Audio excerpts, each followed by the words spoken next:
Let me just fix. Okay, good evening, everyone. Welcome to tonight's class. Tonight's class, we're going to be doing chapter 2 of Kings 2. What's unique about this chapter is it's about the ascension of Elijah the prophet to heaven. Now, we're going to, this particular class is going to be interwoven with a lot of mystical concepts, because the idea of a prophet ascending to heaven is unavoidably mystical. Especially if he's ascending alive. How do you explain that? So it's with that in mind that we're going to go through this chapter. Okay. Vayehi behalois Hashem es Eliyahu basa'or hashamayim. And it was when God wanted to take up Elijah the prophet in a whirlwind to heaven. Vayelech Eliyahu ve'Elisha min haGilgal, and Elijah and Elisha went from Gilgal. Gilgal is a place that is in it's in Israel. It was the place where Joshua actually first encamped when he crossed the Jordan to conquer the land. It's not far from Jericho. And I'd like to, and I also happen to have a map with me, which I think will help us very much in this process. Let me pull it up. Give me a second. We'll pull up this, but while I'm pulling, okay. So I'm going to now share screen, and we can go ahead and you can take a look at this map. Do you see a map? You have Not yet, soon. You have to pick the screen you want to show. It's coming up now. It's, Okay. Here it is. There you go. Yeah, we've got All it. right. Okay. So look where my cursor is. That's where Gilgal is. Where's your cursor? I'm moving it around so you get a sense of it. Right here. See, it says Gilgal. Yeah. Okay. So here you see the Jordan River. Here's the Kinneret up here. Follow the cursor, the pointer. Kinneret here down. This is the Jordan River. And right at the bank over here is Gilgal. That's where Joshua settled right when he crossed over the Jordan. And of course, over here is the Dead Sea, which the Jordan ends in. It empties to. Okay, so make note of these three towns: Bethel, Jericho, and Gilgal. And of course, here is Jerusalem. So you have some sort of sense of what's going on. Okay, so I may refer back to this. We'll see how things go. Okay, so Vayomer Eliyahu el Elisha, and Eliyahu the prophet said to Elisha, Shevna po, stay behind over here. Ki Hashem shalochani ad Bethel, because God has sent me to Bethel. I just showed you on the map where Bethel is. Vayomer Elisha, and Elisha said, Chai Hashem, I swear by God, v'chai nafshchen, I swear by my life. Im ezvechka, vayerdu Bethel. If I'm going to leave you, I will not leave you. And they went down together to Bethel. Now here was the thing. Eliyahu HaNavi knew he was going to be taken away that day.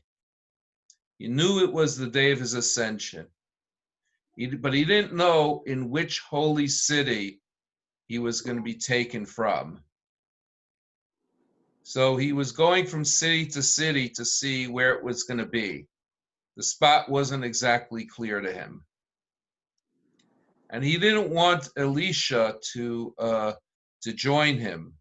He wanted to see him being taken away, That's one opinion. One opinion is in his humility. He didn't want it to be known that he went up alive to heaven. There's another, that's the opinion of Rashi. There's another opinion, and it's the more common opinion, that really Eliyahu Hanavi was testing Elisha at this time. You see, Elisha was his faithful attendant, and he was going to be a successor. And this was a test, because if he'd be present when Eliyahu Hanavi would ascend, he would receive Eliyahu Hanavi's spirit of prophecy in its fullness. Question for you. Yeah. Why was it important for him to travel from city to city? What was the significance of the place where he would ascend, as opposed to just being in one city and just waiting there? There was obviously a place that was more of a, you might say in Hebrew, more mesugal for it, more auspicious for it. Like, like Jerusalem is more auspicious for the temple worship, like a sukkah has a certain holiness to it. There are places that are, that have better energies for certain things than other places. And he just didn't know which place had the better energy? Yeah, he kind of was feeling around. Okay. That's my understanding. I mean, based on what I've read. Now, was Elisha mentioned before? Yeah. Remember, he ran after him. Remember, God told I believe it was in chapter 18 of Kings 1. God told him to anoint Elisha as a successor, Okay. and he went to find Elisha, and there he was with a team of oxen, and he left his family to join Eliyahu Hanavi. It's very interesting. Rav Yehuda Leib Ashlag was one of the better known Kabbalists of the last century. Points out that if you notice, just by attending to the prophet, Elisha learned more about prophecy than if he officially went to school. If you take a look at the events, it seems like it was only a short time that Elisha was an attendant to Eliyahu, and yet he became Eliyahu's successor in the fullest sense of the word. Imagine, all you do is, you attend to the surgeon for 6 months and you become a surgeon. Does that sound realistic in terms of the way we think? No. But this is kind of the equivalent of what happened. That's what How did it happen? That's what they used to do, the apprentice. Yeah, but I mean, wait, we saw last chapter, Eliyahu Hanavi had the spiritual power to bring fire down from heaven on his enemies. He had the power to make a mockery of the prophets of Baal. This was a man who was able to defy nature, and was able to, and now he was going to go up alive to heaven. I mean, don't you think that's more than what a modern day surgeon can accomplish? I guess so. Okay. So, and here was a man who was his attendant. I don't know for how long, but but the timeline doesn't seem to indicate that, from what I'm reading, that it should have been longer than maybe 6 months, a year. And, no one mentions that he had, that he went for special training. Nobody mentions that he was mi b'nei hanaviyim, disciples of the prophets. So this is the question that Rabbi Yehuda Leib Ashlag raises. And if you think about it in its proper context, it's a It's a very powerful question. So he answers that the truth be told is that there's such a there's such a, in spiritual terms, through similarity of form, you can create a bond that could connect. Through resemblance, in spiritual terms, connection is formed by resemblance. When one resembles another, one forms a spiritual connection with another. One resembles another in deed. When one resembles another in behavior, you can, spiritual connections could be formed. And if a follower works at resembling his master, he can form a spiritual bond that could that transcends any intellectual understanding. That goes much further than sitting in class and learning. There's a transference of spiritual energies and spiritual insights that happens just by attending to a tzaddik, attending to a saintly person.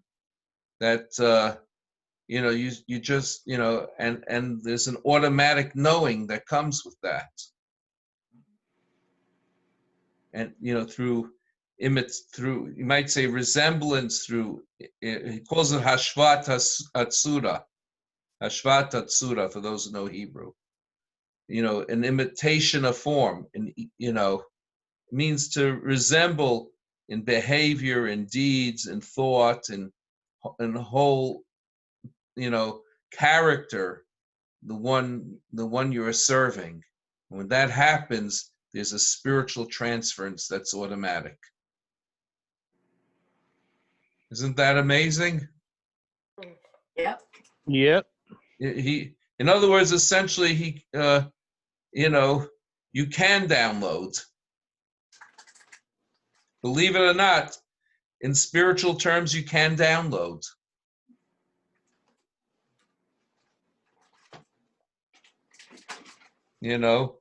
We wonder, like, can we get the internet to download into our brains, right? Imagine you could close your eyes and just see Google and in your mind search the web and download new programs and new information into your brain, right? In spiritual terms, you can download. That does work. There's an organic technology there that allows for that. Okay. Okay, so verse 3. So now they've come to Bethel. Vayetzu v'nei hanaviyim asher Beisel, and the students of the prophets that were in Beisel came out. El Elisha to Elisha. Vayomrei lov hayadata ki hayoim Hashem lokeach es adonecha me'al roishecha. Do you know that today God is going to take your master from you? Literally reads from upon your head. Vayomer gam ani yodati hecheshu. He said, "Shh, be quiet. Yes, I also know." Now so these prophets in the city of Bethel had a prophecy that Eliyahu was going to be taken today. And it's very interesting. They referred to him as your master. Our sages point out that Eliyahu HaNavi was not their master. They were already prophets in their own right. They were talking to Elisha, your master is going to be taken. Verse 4. Vayomer lo Eliyahu Elisha, Shevna po. Eliyahu said to Elisha, please stay here. Ki Hashem shalachani Yericho, God is sending me to Yericho, to Jericho. Vayomer, he said, Chai Hashem, v'chai nafshecha. I swear by God and by my life, im ezveka, if I'm going to leave you, vayavohu Yericho, and they came down to Yericho. Again, Eliyahu Hanavi was either trying to hide that he was going to leave in his humility, or he was trying to test Elisha. Two opinions. Maybe some, it's possible both were going on.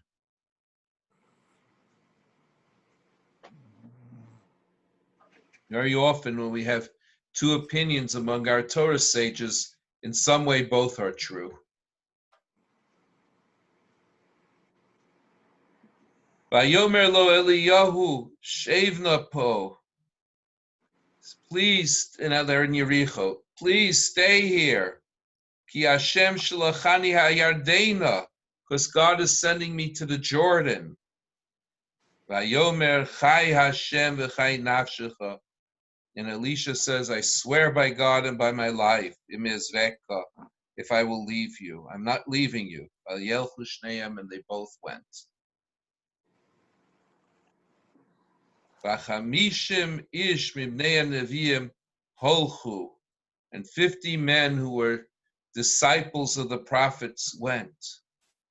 Vayamnu neged mirochok, and he stood opposite them at a distance. Ushnehem omdu ala Yarden, they both stood by the bank of the Jordan. Vayikach Eliyahu es adarto, and Eliyahu took his mantle, vayigloim, and he rolled it up, or some say he folded it up. He basically made it stick-like.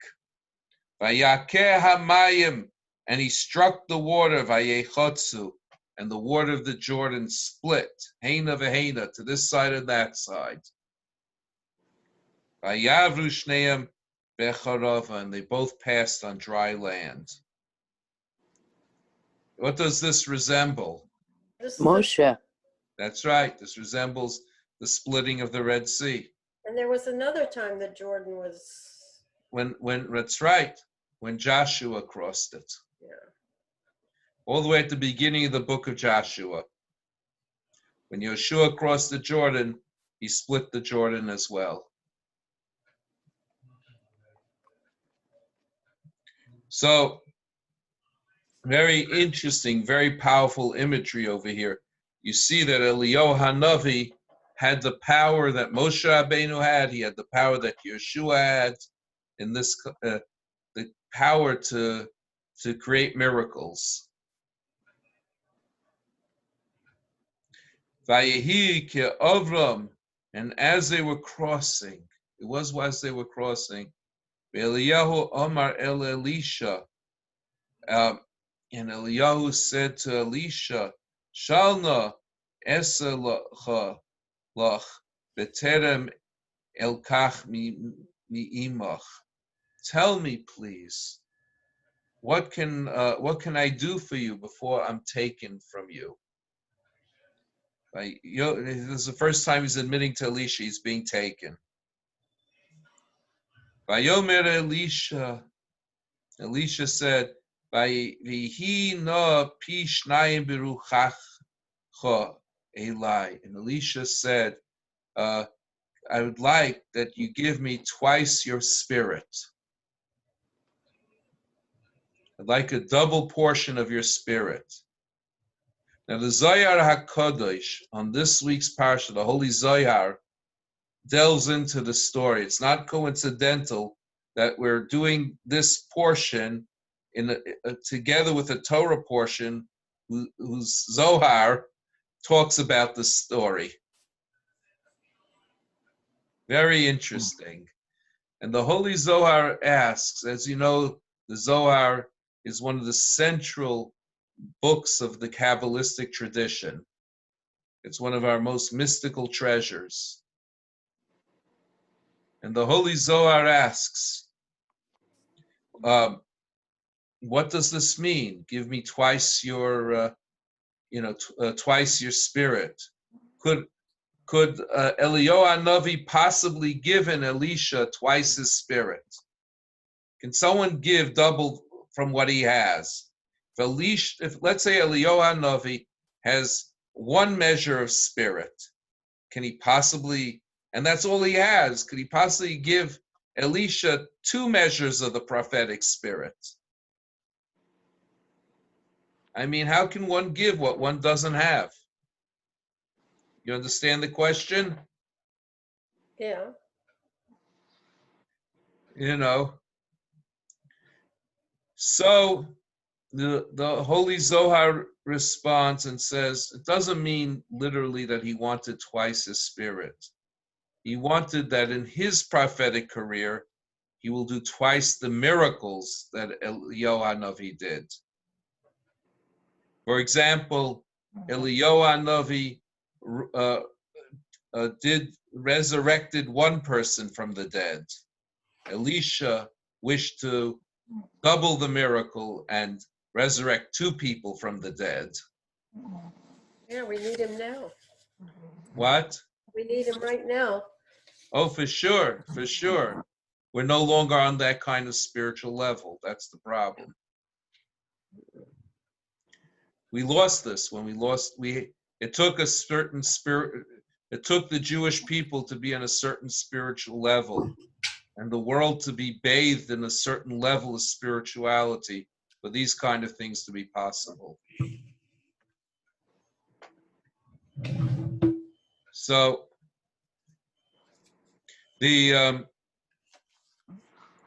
but we do have a tradition that it will happen again. We will get there again. Except that the miracles will happen within nature. It won't happen. It won't be beyond nature. So that's a whole topic on itself. It's a topic to what will be the difference in the nature of the miracles of the days of Mashiach versus the nature of the miracles that happen in biblical times. And the general consensus is that wondrous things will happen, just like in biblical times, except they'll happen in concert with nature, not chafing against nature, not overriding nature, but rather including nature. It'll be like a soul in a body, not like a soul that's disembodied, and so that's but that's that's really a whole different class.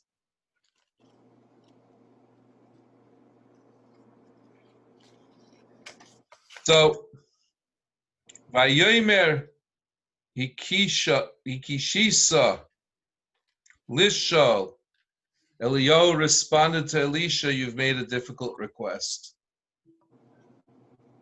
But I'll tell you what, Im tire oisi lukach miitcha. If you happen to see me taken from you, yihi lecha chen, it will be so. V'im ayin, but if you don't see me taken from you, lo yeh, it won't be. Very, very interesting. So the Zohar HaKodesh explains, first things first, Eliyahu Hanavi had the power to give over his entire prophetic spirit to Elisha because A, he was a tzaddik, and it says tzaddik moishel beruach Elokim, the tzaddik rules with the spirit of God. I mean, fear of God, and also it says in Psalms, "Tzon Yirei of Yaseh," he does the he does the will of those who fear him. So God listens to the tzaddikim, and he gives the tzaddikim certain powers. But then the Zohar says, but besides all that, God already told him to anoint Elisha as his successor. So since God already told him to anoint Elisha as his successor, he had the right to give him his entire prophetic spirit.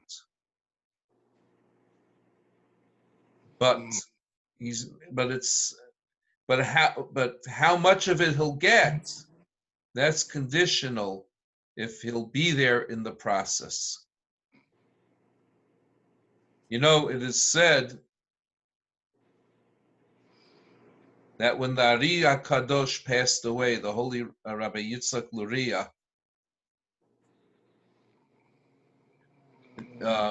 it says that he had that Rav Chaim Vital, his main disciple, wasn't there, and it says that one of my teachers told me that it affected what he received from his Rebbe, because when you're there when the tzaddik passes away, the disciples that are there when the tzaddik passes away get some of the spirituality of the tzaddik, some of the spirituality of the tzaddik.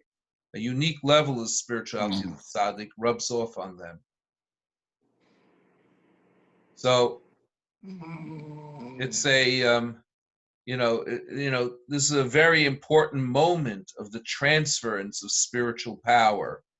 I mean, literally transference of spiritual power. The same way like electricity transfers on a wire from one place to another, or, there's a transfer of vibrational energies that through the internet waves or through radio waves or TV waves, so too prophetic power and spiritual power is transferable.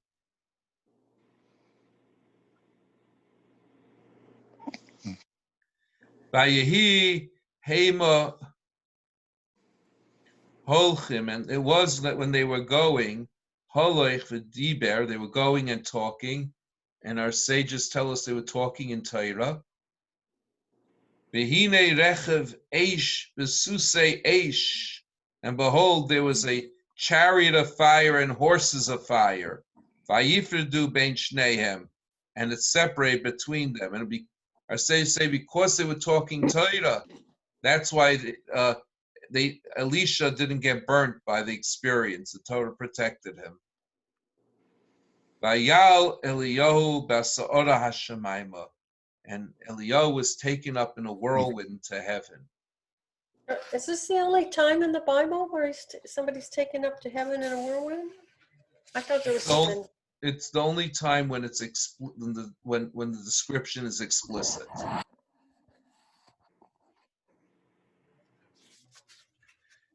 The Elisha roya, and Elisha witnessed it. V'hu mitza'ek, and he cried out, Avi, Avi, Rechev Yisrael Ferashav, Father, my father, my father, the chariot of Israel and its horsemen. V'lo ra'ahu ha'oid, and he didn't see him anymore. V'yichazek b'vigodov, and he grasped hold of his garments. V'yikre'eim l'shnayim kiroim, ripped them in half in mourning. This is like we rip our garments in mourning. That's what he did here. Vayorem es ha'aderes, and he picked up Eliyahu's mantle. Asher nofla me'av, that fell from him. Vayoshav, vayamud al sfas hayardani, stood up on the bank of the Jordan. Returned, and he stood up on the bank of the Jordan. Vayikach es aderes Eliyahu, and he took Eliyahu's mantle, Asher nofla me'olav, it fall from him. Vayake es hamayim, and he struck the water of the Jordan. Vayomer ayeh Hashem Elokei Eliyahu, where is God, the Lord of Eliyahu? In other words, are you going to be there for me like you were for Eliyahu? Will you do this? Have I really become his successor that you're going to split the Jordan for me too? Afhu yakes hamayim vayechatzu heina v'heina, and he too split the Jordan, and it split in half this way and that way. But Yavor Elisha, and Elisha passed. Now, I wanted to go into, this is a little bit into the imagery over here. You should know, how is it that somebody gets to be taken alive to heaven. You should know it's nothing that we can do anything about. You could be the holiest person and still not merit it necessarily. What it takes is, it's explained in the book called Shar HaGilgulim, the gate of reincarnation. That it's a book of from the student of Rabbi Yitzchak Luria, Rav Chaim Vital. He explains the dynamics of reincarnation, and there he explains that all our souls were once a part of the soul of Adam. All the male souls were part of Adam, all the female souls were part of Eve. And when they did what they did in the garden and ate that forbidden fruit, they lost most of the souls that were in them, and these souls became the souls of individual people like us. So really they were collective souls. We might call it arch souls. And as collective souls, they had the souls of all humanity in them. But when they ate from the fruit, all the souls that were in them fractured as they lost their spiritual level, as they descended. And that's us. It happens to be there were a few souls in them that belonged to their brain, belonged to their higher faculties. And these souls understood what sin means, and they did not want to participate in eating the forbidden fruit. They left before Adam and Eve actually ate from the fruit. They left. Therefore, those souls never participated in the sin. Now, having never participated in the sin, they're also not subject to the consequence of the sin, which is that a person passes away. So, since Eliyahu Hanavi his soul did not participate in the Chet Eitz Hadat, in the sin of eating the forbidden fruit, therefore his soul was free also from death, which was a consequence of eating that fruit. So God had told Adam, the day you eat the fruit, you will die. But if this soul did not eat from the fruit, did not participate, so this soul did not need to die, did not need to undergo that. So those very special souls that were taken up alive to heaven, whether it be Chanoch, whether it be Serach Bas Osher, Serach the daughter of Asher, whether it be Eliyahu Hanavi, whether it be Rabbi Yeshua, there's a Talmudic sage, Rabbi Yeshua ben Levi. All these souls, they did not partake in the sin. Batya, Chanoch. Right, exactly. All these, I'm sure there were more, but I'm just mentioning a few that I remember briefly off the top of my head. So Batya too. So they didn't participate in the sin, and therefore they were able to ascend alive. And that was the case of Eliyahu, and his journey in this earth was complete at that point. Since then, he's come back for other reasons, which we could talk about, but that's not for tonight. Anyways, we will, God willing, continue the next the next piece of this chapter in upcoming classes, the upcoming class, upcoming class. And I want to wish everyone a good night. Thank you for joining. Chag Sameach. And Chag Sameach, Chag Hanukkah Sameach. Okay, good night, everyone. Thank you. You're welcome.